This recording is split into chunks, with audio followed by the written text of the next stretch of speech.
এসএসসির একাদশ দ্বাদশের ইন্টারভিউয়ের তালিকা নিয়ে প্রতিবাদের একাধিক মুখ। নতুন চাকরি প্রার্থীরা তো ছিলেনই, এবার পথে নামলেন যোগ্য চাকরিহারারা। সরকার অন্যায় করবে, কমিশন অন্যায় করবে, আর এরা আমাদেরকে গাড়িতে তুলবে। আমাদের দাবি হচ্ছে 10 নাম্বার বাতিল করতে হবে। গেজেটে ক্লিয়ারলি লেখা ছিল কতর মধ্যে পরীক্ষা, মেরিট লিস্ট কিভাবে বেরোবে, কি হবে। সুপ্রিম কোর্টে এটা শুনানি হয়েছে। 10 নম্বরের যে অভিজ্ঞতা সেটাকে অ্যালাউ করেছে, বৈধ বলে ঘোষণা করেছে।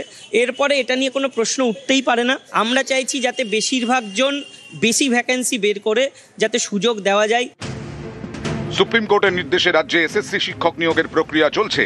একাদশ দ্বাদশে নিয়োগের জন্য ইন্টারভিউয়ের তালিকা প্রকাশ করে দিয়েছে কমিশন। এর ভিত্তিতে মঙ্গলবার থেকে ভেরিফিকেশন প্রক্রিয়া শুরু হয়েছে, চলবে 4 ডিসেম্বর পর্যন্ত।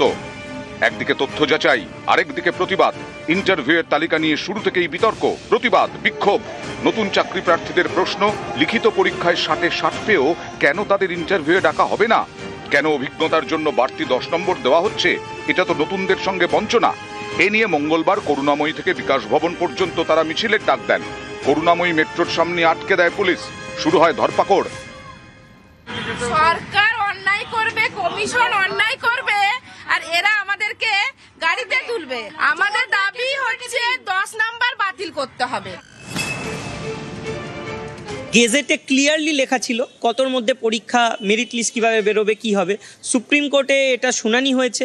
10 নম্বরের যে অভিজ্ঞতা সেটাকে অ্যালাউ করেছে, বৈধ বলে ঘোষণা করেছে। এরপরে এটা নিয়ে কোনো প্রশ্ন উঠতেই পারে না। আমরা চাইছি যাতে বেশিরভাগ জন বেশি ভ্যাকেন্সি বের করে যাতে সুযোগ দেওয়া যায়। ইন্টারভিউয়ে ডাক না পাওয়া নতুন চাকরি প্রার্থীরা সোমবারও সল্টলেকে প্রতিবাদ করেন, বিক্ষোভ দেখান। মঙ্গলবার প্রতিবাদে নামেন যোগ্য চাকরি হারারাও। তাদের অনেকেরই নাম নেই এসএসসির ইন্টারভিউয়ের তালিকায়। তাদের দাবি শূন্য পদ বাড়াতে হবে। এই দাবিতে করুণাময়ী থেকে বিকাশ ভবন পর্যন্ত তারা মিছিল করেন।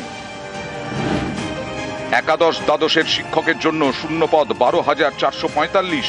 ইন্টারভিউয়ের তালিকায় নাম 20,500 জনের। যোগ্য চাকরিহারাদের সঙ্গে পরীক্ষা দিয়েছেন নতুন চাকরি প্রার্থীরাও। যোগ্য চাকরিহারাদের দাবি অনেকে যোগ্য হয়েও ডাক পাননি, তাই শূন্য পদের সংখ্যা বাড়াতে হবে এসএসসিকে। আমাদের মেন দাবি সিট বৃদ্ধি করতে হবে। সিট বৃদ্ধি এই জন্যই করতে হবে, আমাদের 2016-তে যা ক্যান্ডিডেট ইন সার্ভিস ছিল সেই তুলনায় এবারে ইন সার্ভিস প্রায় দেখতে গেলে ডবল অ্যাপ্লাই করেছে। তাহলে সমস্ত যদি ইন সার্ভিসই যদি পায় তাহলে আমরাই সেখানে ছিটকে যাচ্ছি। যে আমাদের যোগ্য শিক্ষক, শিক্ষিকা, শিক্ষাকর্মী সংশ্লিষ্ট বিষয়ে যে সর্বনিম্ন নাম্বার পেয়েছে সেইটাকে কোয়ালিফাইং মার্কস ধরে প্রত্যেকটি সাবজেক্টে কিন্তু সিট বৃদ্ধি করতে হবে। এবং হিউজ সংখ্যক সিট সেটা তো আছেই, এমনি 12 বছর রাজ্যে এসএসসি হয়নি। পার্মানেন্ট পোস্ট এমনি স্কুলগুলোতে তৈরি হয়, তারপরে স্কুলের ছাত্র সংখ্যা রেশিওর উপরে অ্যাডিশনাল পোস্ট ক্রিয়েট হয়। তাহলে সেখানে 50,000 60,000 সিট হবে না তো এরকম বিষয়টা নয়। হ্যাঁ, সুপ্রিম কোর্টও হাইয়েস্ট বেনিফিট দেওয়ার কথা বলেছে, তাহলে সেখানে হাইয়েস্ট বেনিফিট তো আমরা সেই অর্থে কিছু পাই না। আমরা এক্সপিরিয়েন্সের মার্কস পেয়েছি, আমরা পেয়েছি নাম্বারটা।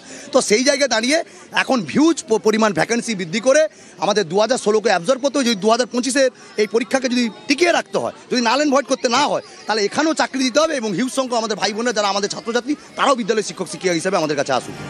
নিউজ 18 বাংলা।